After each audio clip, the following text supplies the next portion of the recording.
کیوں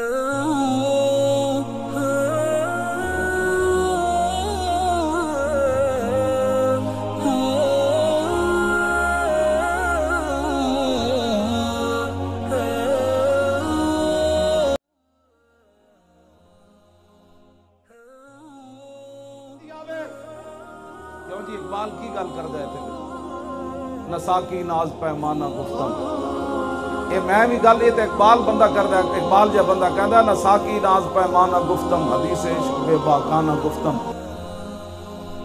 حضرت علامہ خادم حسین رضوی 22 مئی 1966 کو پنڈی گھیپ میں پیدا ہوئے جو کہ ضلع اٹک پنجاب کا ایک حصہ ہے۔ ان کے بڑے بھائی پاکستان آرمی سے ریٹائرڈ جونیئر کمشنر آفیسر ہیں۔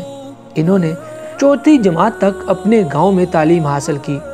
چھوٹی عمر میں جہلم کے ایک مدرسے سے قرآن پاک کی تعلیم حاصل کی، وہیں حافظ قرآن ہوئے اور لاہور چلے گئے۔ جب وہ لاہور میں تھے تو انہیں جامعہ نظامیہ لاہور میں داخلہ ملا جہاں وہ شیخ الحدیث بن گئے۔ وہ پنجابی، اردو، عربی اور فارسی پر عبور رکھتے تھے۔ رضوی نے قرآن حفظ کیا ہے اور وہ اسلامی ماہر الحیات احمد رضا خان بریلوی کے پرجوش پیروکار تھے جو 19ویں صدی میں غیر منقسم ہندوستان کے بریلی میں پیدا ہوئے اور بریلوی مکتبہ فکر کی بنیاد رکھی۔ خادم حسین نے احمد رضا خان کو خراج تحسین پیش کرتے ہوئے رضوی کا نام لیا، جیسا کہ حکومت نے لاہور میں داتا دربار کے قریب پیر مکی مسجد کا امام مقرر کیا۔ خادم رضوی نے اپنے پیروکاروں میں ایک شاندار مقرر اور کرشماتی رہنما کے طور پر شہرت حاصل کی۔ علامہ اقبال کی شاعری پر ان کا شوق تھا اور ان کے خطبات عظیم شاعر کے لکھے ہوئے فارسی اشعار سے بھرے ہوئے ہیں۔ 1993 میں انہیں محکمہ اوقاف میں بھرتی کیا گیا۔ اس شعبے میں خدمات انجام دینے کے بعد وہ یتیم خانہ لاہور میں رحمت للعالمین مسجد میں خطیب رہے۔ ان کے بیٹے سعد حسین رضوی ایک مذہبی مبلغ ہیں اور TLP تحریک یعنی تحریک لبیک پاکستان کے موجودہ امیر ہیں۔ اس کے علاوہ ان کے ایک اور بیٹے ہیں جن کا نام حافظ محمد انس ہے۔ خادم حسین کی زندگی میں ایک اچانک تبدیلی آئی جب ٹریفک حادثے میں وہ اپنی دونوں ٹانگیں کھو بیٹھے اور ویل چیئر تک محدود رہے۔ وہ 2009 میں راولپنڈی سے لاہور جا رہے تھے کہ ان کے ڈرائیور کو نیند آ گئی، جس کے بعد یہ حادثہ پیش آیا۔ 2015 میں انہوں نے تحریک لبیک پاکستان کے نام سے ایک نظریاتی گروپ قائم کیا جو تحریک لبیک یا رسول اللہ کا سیاسی محاذ ہے۔ TLP ممتاز قادری کی پھانسی کے بعد نمودار ہوئی جس نے پنجاب کے گورنر سلمان تاثیر کو بے حرمتی کے قوانین سے متصادم ہونے پر قتل کیا اور ان کے خطوط پر بدنامی ہوئی۔ گورنر کی وفات کے دوران رضوی پنجاب حکومت میں اوقاف کے عہدے پر فائز تھے۔ رضوی نے اس پیار پر موت کو جائز قرار دیا تھا کہ تاثیر نے قانون شکنی کو سیاہ قانون کا نام دیا تھا۔ انہوں نے نوٹیفیکیشن کو فحاشی کے قوانین کے بارے میں اپنے نقطہ نظر کو پھیلانے سے روکنے کے لیے متنبہ کیا، تاہم ایسا کرنے سے انکار نے انہیں عوامی خدمت سے نکال دیا گیا۔ 9 نومبر 2016 کو علامہ صاحب نے ڈاکٹر اقبال مزار لاہور میں فاتحہ خوانی کا اہتمام کیا۔ اسے اور اس کے پیروکاروں کو مقبرے پر تعینات رینجر نے روکا ہوا تھا۔ علامہ صاحب نے اقبال اور اپنے درمیان مکالمے کی شکل میں ایک چھوٹی سی تقریر کی۔ عظیم لیڈر سے سوال کرتے ہیں کہ وہ غازی علم الدین شہید کے ساتھ کیوں کھڑے ہوئے اور ہیرو مانے جاتے ہیں، لیکن مولوی خادم حسین غازی ممتاز قادری کے ساتھ کھڑے ہیں اور انہیں دہشت گرد قرار دیا جاتا ہے۔ علامہ صاحب کو 4تھ شیڈول میں شامل کیا گیا ہے۔ یہ ایک شق ہے جس میں انتہائی خطرناک مجرموں کی نقل و حرکت پر پابندی ہے، جنہیں اپنی نقل و حرکت سے پہلے پولیس کو اطلاع دینا ضروری ہے۔ علامہ صاحب اکثر کہتے تھے کہ دیکھو میں ویل چیئر پر ایک معذور شخص ہوں۔ 6 نومبر 2017 کو رضوی نے لاہور سے اسلام آباد تک ایک لانگ مارچ کا اہتمام کیا تاکہ وزیر قانون جناب زاہد حامد کے استعفے کے لیے دباؤ ڈالا جا سکے، جو کہ مسلم لیگ نون سے تعلق رکھتے ہیں۔ ایک مبینہ بد مقصد تبدیلی اور احمدیوں کی حمایت کے حوالے سے 2017 کے بل میں پاکستان کا الیکشن رضوی کو جلد ہی عوام دیگر مذہبی سیاسی جماعتوں اور معاشرے کے دیگر طبقات کی حمایت حاصل ہونا شروع ہو گئی، جس سے ملک بھر میں احتجاجی مظاہروں میں اضافہ ہو گیا۔ عام عوام وزیر قانون کے استعفے کے اسی مطالبے کو لے کر سڑکوں پر آ گئی۔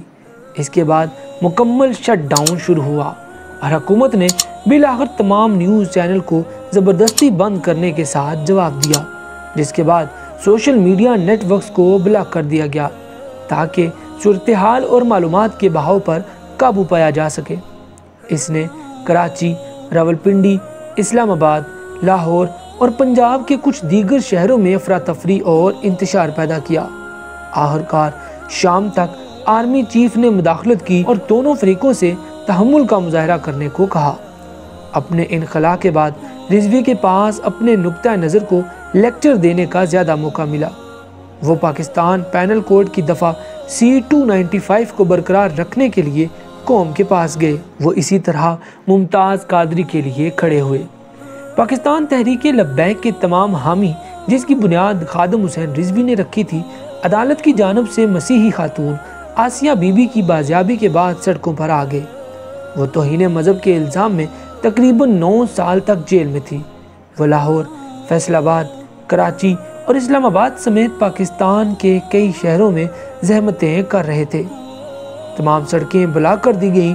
انسانی حفاظت کے لیے نیٹ ورک سروس بھی بلاک کر دی گئی۔ تحریک لبیک کے سربراہ خادم حسین رضوی کو پولیس نے لاہور میں ان کے حجرے سے ان کے افراد سمیت گرفتار کر لیا۔ پولیس ذرائع کے مطابق مختلف شہری علاقوں سے TLP کے چند علمبردار جلد ہی ہماری دیکھ بھال میں ہوں گے۔ پولیس کا کریک ڈاؤن اس کے 25 نومبر کے جلسے کا اعلان کرنے کے کچھ ہی عرصے بعد ہوا ہے، جہاں اس نے فیض آباد میں دھرنے کے لیے چند سربراہوں کے ساتھ فیصلہ کیا تھا۔ اسی سال دسمبر میں رضوی کو گرفتار کر لیا گیا۔ انہیں مئی 2019 میں ضمانت پر رہا کیا گیا تھا۔ علامہ خادم حسین رضوی ادب کے بہت قریب تھے اور انہوں نے اپنی زندگی میں یہ کتابیں مکمل کی۔ ان کی کتابوں کے ایک حصے میں شامل ہیں تفسیر ابواب الصرف، مکتبہ مجادیہ سلطانیہ، تعلیمات خادمیہ، فضائل درود شریف۔ 19 نومبر 2020 کو رضوی کو گرنے کے بعد لاہور کے علاقے علامہ اقبال ٹاؤن کے فاروق ہسپتال لے جایا گیا۔ ہسپتال پہنچنے پر انہیں مردہ قرار دے دیا گیا۔ بعد میں انہیں شیخ زاید ہسپتال لے جایا گیا، جہاں رات 8:48 پر انہیں مردہ قرار دیا گیا۔ وہ کچھ دنوں سے بیمار تھے اور کچھ عرصے سے ویل چیئر استعمال کر رہے تھے۔ رضوی کے بیٹے سعد حسین رضوی نے بتایا کہ ان کے والد کو مردہ قرار دیے جانے کے بعد 5 منٹ تک دوبارہ سانس لینا شروع ہو گئے تھے، لیکن پھر سانس لینا بند ہو گئے اور آخرکار ان کا انتقال ہو گیا۔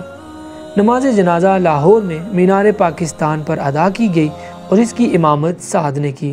رضوی کو بعد میں مدرسہ ابو ذر غفاری کے اندر دفن کیا گیا، جو مسجد رحمت اللہ عالمین سے منسلک ہے۔ ایک مقامی اہلکار نے اندازہ لگایا کہ تقریباً 2 لاکھ لوگوں نے اس تقریب میں شرکت کی۔ رضوی اپنی موت سے پہلے بخار اور سانس لینے میں دشواری کا شکار تھے، لیکن کوئی کووڈ-19 یا پوسٹ مارٹم ٹیسٹ نہیں کیا گیا تھا۔ سعد کو 21 نومبر کو TLP کا نیا امیر مقرر کیا گیا تھا۔ سوچ کے رونا ہونا، ہاں جی، صحابہ پیڑ کے پتھر بن کے بھی نماز نہ چھوڑی تو 20 قسم کے کھانے کھا کے تیرے واسطے دین پہ چلنا مشکل ہو گیا کیوں جی؟ تیرے 20 قسم کے محل تے پلازے ہومن کہ صحابہ دیا کھجورہ پکیاں ہومن غزوہ تبوک کے موقع دے پورے سال دی جناب معیشت دا تعلقوں نہ کھجورہ نال پکیاں ہومن بالکل تیار ہومن۔ حضور نے فرمایا چلیے، ایک صحابی نے بھی نہیں کیا حضور پورے سال روٹی کے تو کھاؤں گے، میں اس اسلام کی گلا کرنا حضور، خالی گھر پہ کے گلا کرنے اسلام دے مارے تو دل دا کہ اسلام نے میں دس دل کے ہاتھ رکھ سچ سچ دس اے مسلمان کا مطلب کیا؟ روٹی کمانی، دکانیں بنانی، محل بنانے، پتر ویانے، پوترے ویانے، جگہ خرید لیا پھر قبر بڑھ جانا، اے اسلام کا مطلب ہے؟ دل کے ہاتھ رکھ سچ سچ دس اے مسلمان کا مطلب کیا؟ عشق نبی نے سینے میں بدراز ایمان کا مطلب کیا؟ بات ہندوستان میں ٹھیکا سے 20 لاکھ بندے ذبح کرا کے 70,000 عورتیں ہندوؤں کے سکھوں کے حوالے کر کے کہ سب تو دنیا دی بڑی ہجرت ہوئی کہ مسلمان لٹے پٹے پاکستان کیوں آئے؟ موٹر وے بنانا ہے، سمجھے جو حضور دی ختم نبوت نے ڈاکہ مارنا ہے، ممتاز نو پھٹے چڑھانا ہے، مسجد تو سپیکر نہ تو تارنا ہے، مندر جا کے پاک پاک کرنا ہے، سیدہ دے حافظہ کے فال شڈول لانا ہے۔ بات ہندوستان میں ٹھیکا سے اتنے نقصان دا مطلب کیا؟ یہ تھے پاک نبی دی عزت نہیں، بس اس مسلم پاکستان دا مطلب کیا؟ یہ اسمبلی میں پاک نبی دی عزت نہیں، بس اس اسمبلی دا مطلب کیا؟ ساڑھنا گلہ کرنے ہو، ناڑے کسی ظلم کی تھا، ناڑے حضور دے غلامہ نے گولیاں مار دیتی ہیں، کوئی بھی کوئی گل ہے فیض آباد چوک ایک بندہ بیٹھا ہوگا تو گولی مار دیتی جائے۔ ادھر ٹرمپ نے بھی ضرورت کوئی نہیں ساڑھے ناڑے سے بکواس کرے جڑے تسی بکواس کی کر رہے ہو، بس اپنے آپ کے اندر غیرت پیدا کرو، انہوں نے بیٹھ کے تھکو، اینکا کے تھک دیو، اتنی نفرت کرو انہوں کہ اپنے گھر چھوڑن کے مجبور ہو جان۔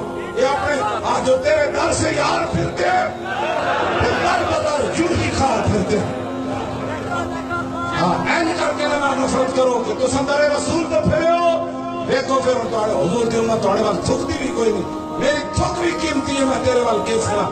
این کر کے نہ نفرت کرو، انہیں کوئی معمولی جرم نہیں کیتا، آہدے تے مٹی بانے جی من پیسے لے کے آ گئے، میں کہا چلے آ جڑے پیسے نہ منو گولیاں کھاندے ہونے۔